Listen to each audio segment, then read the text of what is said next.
Napenda kuchukua fursa hii kuipongeza Mamlaka ya Vitambulisho vya Taifa kwa kuunda mfumo huu ambao utasaidia wananchi kupata taarifa muhimu ya hatua iliyofikia maombi yao ya kitambulisho cha taifa.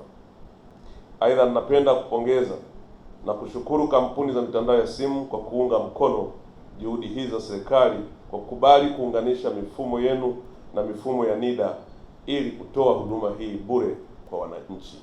Huduma hii mpya ya short code tunayozindua leo itakayomwezesha mwombaji wa kitambulisho cha taifa kutumia ujumbe mfupi wa maneno kupitia simu ya mkononi, na hapa nisisitize kwamba simu ya mkononi hata akiwa ni kitochi inaweza ikatumika katika kuandika ujumbe mfupi. Ndugu zangu, mabibi na mabwana, kupitia huduma hii nitakayoizindua leo, mwananchi yoyote sasa ataweza kujua kama namba yake ya utambulisho ya taifa imetoka au kama kitambulisho chake cha taifa kiko tayari na kiko wapi. Si hayo tu, huduma hii pia itamwezesha kufuatilia hatua kwa hatua maendeleo ya maombi yake ya kitambulisho cha taifa kupitia simu yake ya mkononi pamoja na namba yake ya utambulisho wa taifa kama amezisahau au kupoteza. Jambo hili ni la kufurahisha na ni mafanikio makubwa, na zaidi ni kwamba huduma hii kama ilivyodokezwa hapo awali ni ya bure, haina malipo. Mwananchi atatuma ujumbe mfupi kwa kutumia short code namba 15274 na kupata taarifa hizo papo hapo bila kwenda ofisi za NIDA kufuata huduma hizo.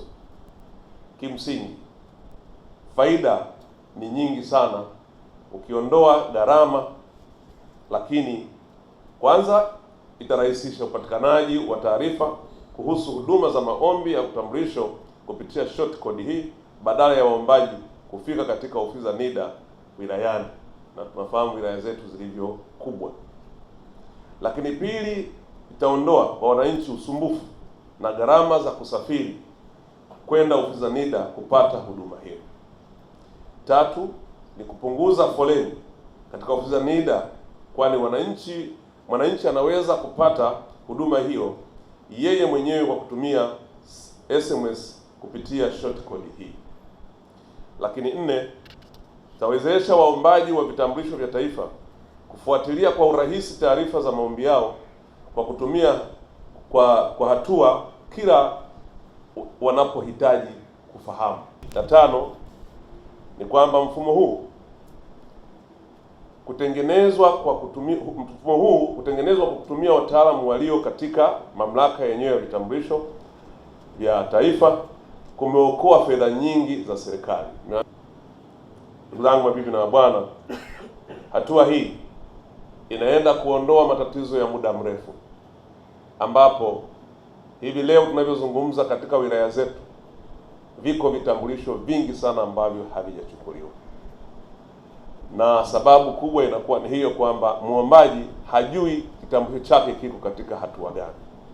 Kupitia mfumo huu sasa utajibiwa na utaambiwa kama namba yako umepata ndani ya siku 5 toka siku uliyoomba, na kama hujapata ndani ya siku 5 toka ulipoomba, ukitumia mfumo huu ukauliza, utajibiwa kwamba hujapata namba kwa sababu fulani fulani fulani, na uje mahala fulani ili tuangalie takwimu zako kama zimekaa sawa sawa.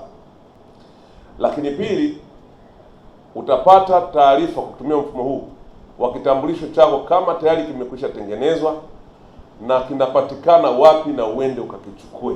Kutokana na tatizo ambao wananchi wengi walikuwa wanashindwa kupata vitambulisho, ambao kutokana na kusogeza huduma mbele tulipeleka vitambulisho katika ngazi ya kata, lakini pamoja na juhudi hizo njema za mamlaka, baadhi ya wananchi hawakuweza kuvifuata.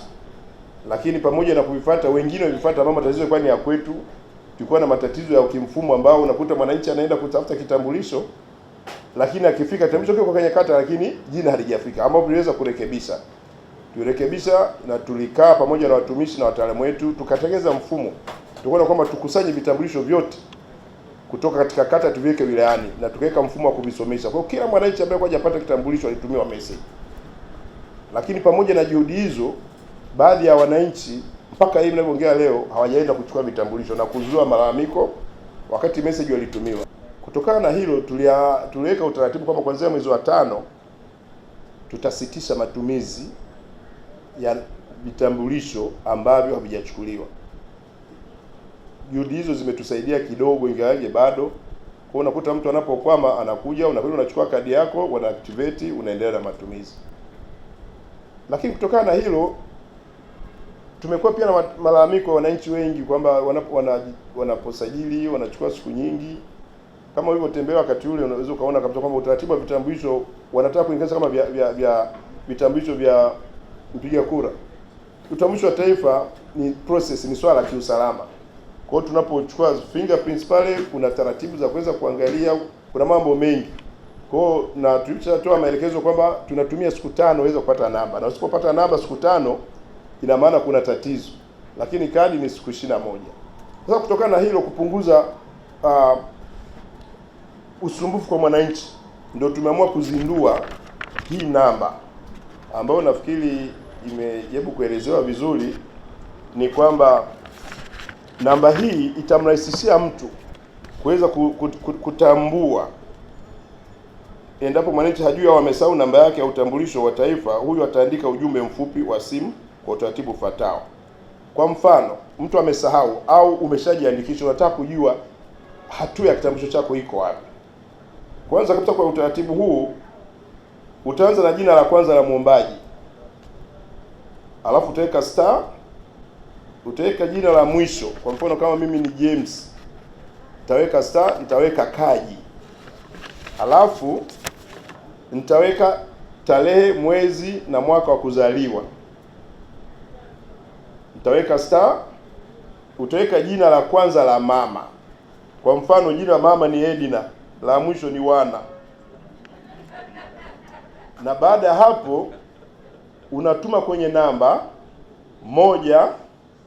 15274.